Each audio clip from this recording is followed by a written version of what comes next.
चलिए आज हम लोग देखेंगे जब अंश व हर असमान हो। पहले हम क्या देखते थे कि जब हर समान हो तब कैसे हम भिन्न में छोटे बड़े पता करते थे, और जब अंश समान होता था तब हम कैसे छोटे बड़े निकालते थे, है ना।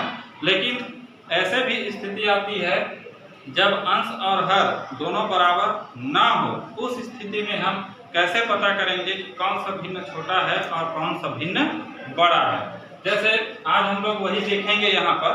जैसे मान लेते हैं कि हम एक सवाल ले रहे हैं 5/6 व 7/8। अब हमको ये पता करना है कि इस दोनों में से कौन छोटा है और कौन बड़ा है।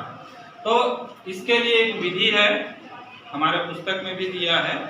तुल्य भिन्न पहले निकाला जाता है और तुल्य भिन्न निकालने के बाद उनकी जो हर समान होती हैं उनके आधार पर फिर हम छोटे बड़े का पहचान करेंगे। तो जैसे यहाँ देखो, सबसे पहले हम 5/6 का तुल्य भिन्न निकालेंगे।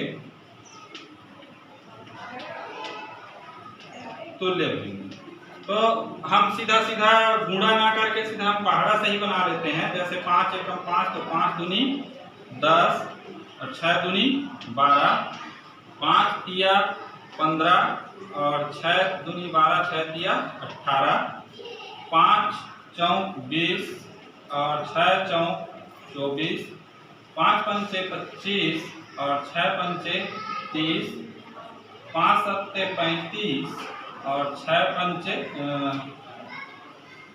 रुक जाओ 5 पंचे 3 2 3 4 5 6, तो 5 छक्के 30 और 6 पंचे भी 30 हो जाएगा। ये गड़बड़ हो गया था, रुक जाओ ना, देखते हैं।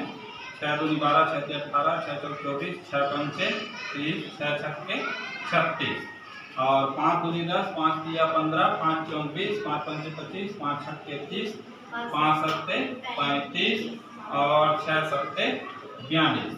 ये हमारे 5/6 का हमने तुल्य भिन्न निकाला। एकदम इजी है। ऊपर जो है 5 का पहाड़ा है और नीचे जो है वो 6 का पहाड़ा है। ठीक, अब 7/8 का हम तुल्य भिन्न निकालते हैं। सीधी सी बात, तो 7 का पहाड़ा तैयार करो। 7 दूनी 14, 7 तिया 21, 7 चौक 28, 7 पंचे 35, 7 छक्के 42, 7 सत्ते 49। ठीक है, और 8 का पहाड़ा तैयार करेंगे। 8 दूनी 16, 8 तिया 24, 8 चौक 32, 8 पंचे 40, 8 छक्के 48, 8 सत्ते 56। अब हम दोनों का तुल्य भिन्न निकाल लिए। अब क्या करेंगे कि दोनों में ये देखना होगा कि कौन से उसमें का हर समान है। देखो मिलाओ, यहाँ पर 20/24 है, यहाँ 21/24 है।